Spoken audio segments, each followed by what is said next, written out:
આગામી તારીખ 27 જૂન 2025ના રોજ અમદાવાદમાં યોજાનારી ભગવાન જગન્નાથજીની 148મી રથયાત્રાને ધ્યાનમાં રાખીને આજે ક્રાઇમ બ્રાન્ચ ખાતે પત્રકારો સાથે સંકલન મીટિંગ યોજાઈ હતી। આ મીટિંગનું નેતૃત્વ ડીસીપી અજીત રાજન દ્વારા કરવામાં આવ્યું હતું। મીટિંગમાં રથયાત્રા દરમિયાન એઆઈ ટેકનોલોજી અને ડ્રોનની મદદથી રથયાત્રાના માર્ગ પર મોનિટરિંગ કેવી રીતે કરવામાં આવશે તે બાબતે વિગતો આપવામાં આવી।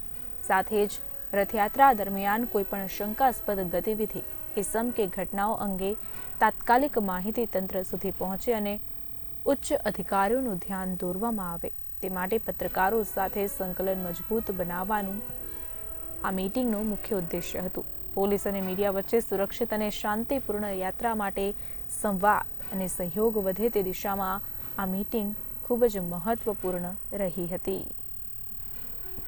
જગન્નાથ યાત્રા થવાની છે તે અનુસંધાને અમદાવાદ પોલીસ ખૂબ જ મહેનત અને ખૂબ જ સારી રીતે પૂરતો પ્રયત્ન કરી રહી છે। તે સાથે સાથે જે મૂવિંગ બંદોબસ્ત હોય છે, જે આખી રથયાત્રા કાઢવાની જવાબદારી હોય છે, એમની બંદોબસ્તની તેમજ અગાઉની કામગીરીની તકેદારીની જવાબદારી ક્રાઇમ બ્રાન્ચ ઉપર હોય છે। તે અનુસંધાને ક્રાઇમ બ્રાન્ચે છેલ્લા 2-3 દિવસમાં ખૂબ જ સારી રીતે મહેનત કરી ઘણા બધા હથિયારોના કેસો શોધ્યા છે। અગાઉ જે વોન્ટેડ મોટા ગુનેગારો હતા એમને પણ પકડ્યા છે। ભાડુઆતની ચેકિંગ થઈ છે અને અમે તમામ પ્રકારની ટેકનિકલ અને હ્યુમન આપણા જે રિસોર્સિસ છે એમનો આપણે વધારીને મહેનત કરીએ છીએ।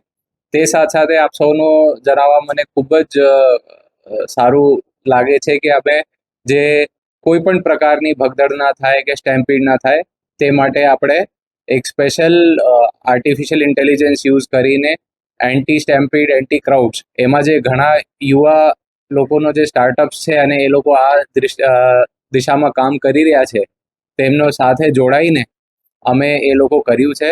અને જે ગઈકાલે અમારા મંદિરમાં મીટિંગ થયેલી હતી ત્યાં પણ ઘણા બધા ડ્રોન્સના ડેમોન્સ્ટ્રેશન આપવામાં આવેલું હતું અને એ ડ્રોન્સમાં જે ડેમોન્સ્ટ્રેશનમાં લાઈવ ફૂટેજ આપણે એનાલિસિસ કરી હતી એ આપ સૌશ્રીના સાથે અત્યારે શેર કરવામાં આવશે।